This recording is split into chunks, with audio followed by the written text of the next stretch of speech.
পুজোর উৎসব উপভোগ করুন সানন্দে। আনন্দ যেন অন্যের পীড়ার কারণ না হয়ে ওঠে, ঠিক এমনই বার্তা রাখা হলো জেলা প্রশাসনের তরফে। পশ্চিম জেলার জেলাশাসক ডক্টর বিশাল কুমার আজ সেই আহ্বান পুনরায় জানিয়ে দিলেন পুজো উদ্যোক্তাদের মাঝে। আজ আগরতলা টাউন হলে পুজো উদ্যোক্তাদের নিয়ে আরও এক দফা প্রশাসনিক বৈঠক সেরে নিল পশ্চিম জেলা প্রশাসন।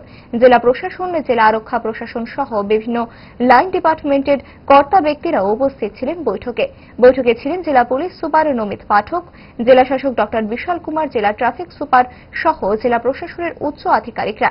বৈঠকে পুজো উদ্যোক্তাদের সরকারি নিয়মবিধি সম্পর্কে অবগত করানো হয়।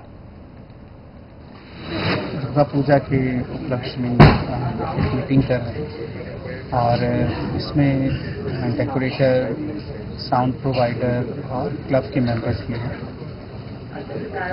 जो मेन इस प्रोग्राम का महत्व यह है कि सुख और शांतिपूर्ण तरीके से जो भी व्यवस्था है उस हिसाब से इस पूजा का अरेंजमेंट हो, सभी लोग साथ में मिलकर इसका अरेंजमेंट करें।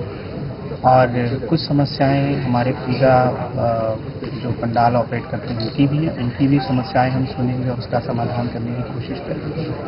क्लैरिफिकेशन है, कुछ जो साउंड एम्पलीफायर है उनकी हम यहाँ पे डिस्कशन करेंगे। और हम उम्मीद करते हैं कि आम जनता को इस पूजा के दौरान वो लोग इंजॉय भी करेंगे और साथ ही साथ किसी भी व्यक्ति को या किसी भी नागरिक को कोई भी असुविधा इस दौरान नहीं होगी।